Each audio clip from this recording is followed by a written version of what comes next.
สบายดีเพื่อนๆมื้อนี้แม่อรุณสิพามาเลาะตลาดลาวแม่นใกล้กับคิวรถสายใต้เนาะห่างจากไฟแดงดงโดกไปประมาณ1กิโลเมตรเนาะทุกคนขี่ไปทางคิวรถสายใต้ไกลไปน้อยนึงก็จะเห็นตลาดอยู่เบื้องซ้ายมือเนาะซึ่งตลาดลาวเป็นอันดับหนึ่งที่ใหญ่กว่าหมู่ในนครหลวงว่าจะเป็นเครื่องอุปโภคบริโภคเสื้อผ้านานาทุกชนิดเกือบว่าครบจบในทีเดียวเนาะทุกคนส่วนหลายมันจะเน้นประเภทอาหารการกินซีนผักป่าอาหารทะเล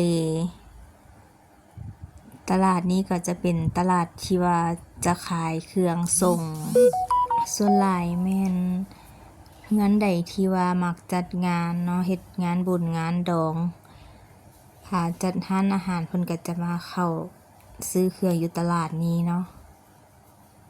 ตลาดเพิ่นก็จะเปิด6 โมงเช้า8 โมงแลงเนาะทุกคนจะมีซีนหมูป่าเครื่องอาหารทะเลขายแต่เช้าจนจำแรงแม่อรุณมาเลาะซื้อเทื่อใดแม่นเกือบเมื่อบ่ไหวหิวซ้ายหิวขวาเลยอันอยู่ในธงนี่ก็จะเป็นเขียดแห้งเขียดน้อยแล้วก็ปลาแห้งเนาะเพิ่นจะเฮ็ดเป็นโซนเครื่องแห้งแล้วก็มีโซนอาหารทะเลโซนขายผักโซนขายซีนหมูซีนงัวตอนนี้เราก็จะมาซื้อปลาแห้งคนตัวทางหน้านี่จะเป็นขายปลาแดกเนาะปลาแดกเพิ่นก็แซ่บมีปลาแดกปูนำเดี๋ยวจักหน่อยแม่รุ่นสิพาไปซื้อปลาแดกปูตลาดลาวจะเป็นตลาดที่ว่ากว้างขวางใหญ่อีหลีทางยางเข้าก็สะอาดเนาะเพิ่นจะปูซีมังหมดเลย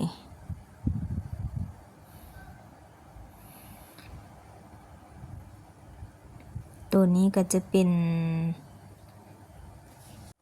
อยู่ในถุงนี้ก็จะเป็นเอ็นแห้งเนาะทุกคนเอ็นแห้ง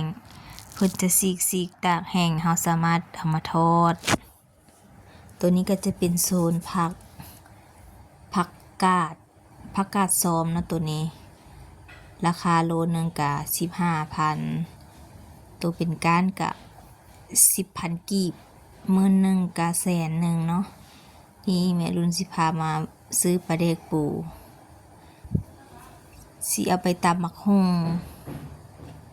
ปลาแดกปูเพิ่นก็เป็นตาแซ่บหอมเลยนี่ปลาแดกตัดตอนเนาะปลาแดกดิบเอาไปใส่ตำบักหุ่งเนาะแต่แม่อรุณสิซื้อปลาแดกปูมาย่างเลาะต่อกันเลยตัวนี้จะเป็นโซนขายผักทุกคนจะมีหมากเพชรหมากนาวผักหอมป้อมหอมบัวไปเนาะโซนนี้ก็จะเป็นโซนเครื่องแห้งเพิ่นก็จะหลายร้านอีหลีมีข้าวปุ้นน้ำปลาแห้ง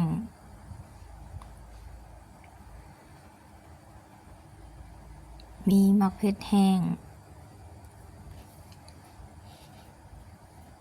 บางร้านเพิ่นก็จะปิดเนาะช่วงปีใหม่เพิ่นก็จะปิดร้านแน่โซนเครื่องแห้งนี่ก็จะหลายอีหลีทุกคน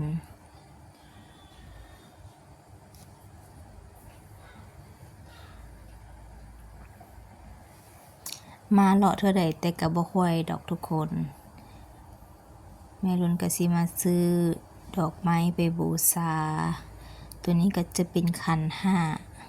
5อันนึงแม่น15,000 กีบนะทุกคนคู่มักเบ่งแม่นคู่หนึ่ง50,000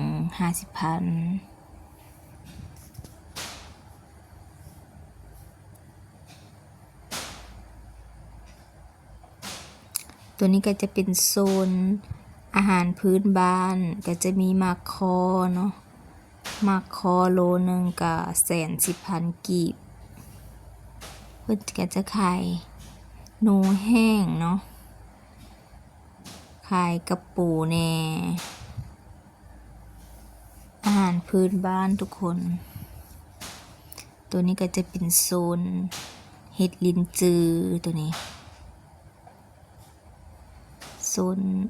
ซนสมุนไพรแล้วก็จะมีโซนหมากไม้โซนหมากไม้นี่ก็จะเกือบมีทุกชนิดเลยหมากไม้มีมะกล้วยลำไยละมุดลำไยหมากแอปเปิ้ล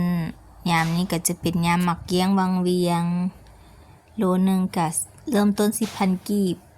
รู้สึกว่าหวานอีหลียามนี้ตัวทั้งหน้าก็จะเป็นโซนมินิมาร์ทกิฟต์ช็อปเนาะโซนขายเสื้อผ้าเดี๋ยวจะกลับคืนไปโซนขายป่าต่อเพราะว่าจะไปซื้อป่าแน่เดี๋ยวจะพาทุกคนย่างกลับไปคืนเนาะเดี๋ยวมาโซนนี้ก็จะเป็นโซนที่ว่าขายเครื่องประปาขายเครื่องกองบุญเนาะ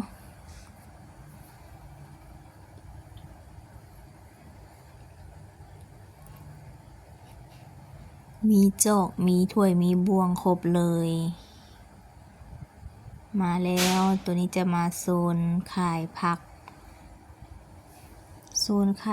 เนาะขายหมักเผ็ดหมักนาวหมักเลนหมักแตงหมักถั่วโลนึงก็บ่แพงนะทุกคนยามนี้ก็จะเป็นยามปลูกผักยามนี้เป็นยามผักถึกยามฝนแม่น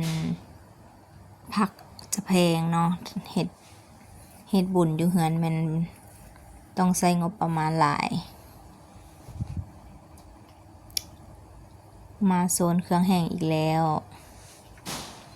โซนเครื่องแห้งนี้ก็จะหลายทุกคนเกือบว่าเป็น200ห้านพุ่นแหละเครื่องแห้งอยู่ในตลาดนี่ก็จะเกือบว่ามีเกือบว่า1,000ห้านย่างบ่ค่อยเลยแม่รุ่นไปย่างก็บ่ค่อยตลาดนี้ใหญ่อีหลีมักจะไปซื้อของใช้ที่จำเป็นแล้วก็ออกมาเพราะว่าเข้าตลาดก็ต้องใช้เวลาเกือบว่าชั่วโมงพุ่นแหละไปเทื่อใดก็ไปเลาะเลือกซื้อเครื่องตัวนี้ก็จะโซนเครื่องแห้ง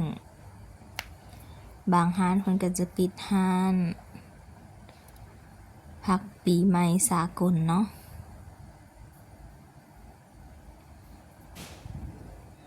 อย่างต่อไปก็จะเป็นโซนขายผักคือกัน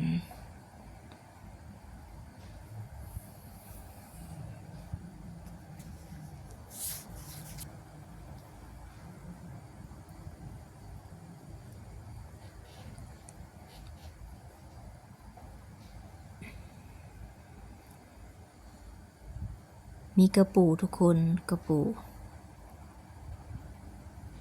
อันนี้ก็จะเป็นมะคอเด้อทุกคนมะคอดิบโล120,000แล้วก็จะมีไข่หินขอบใจทุกกำลังใจที่รับชมเบิ่งจนจบคลิปเนาะฝากกดไลค์กดแชร์ให้แม่ด้วยเด้อ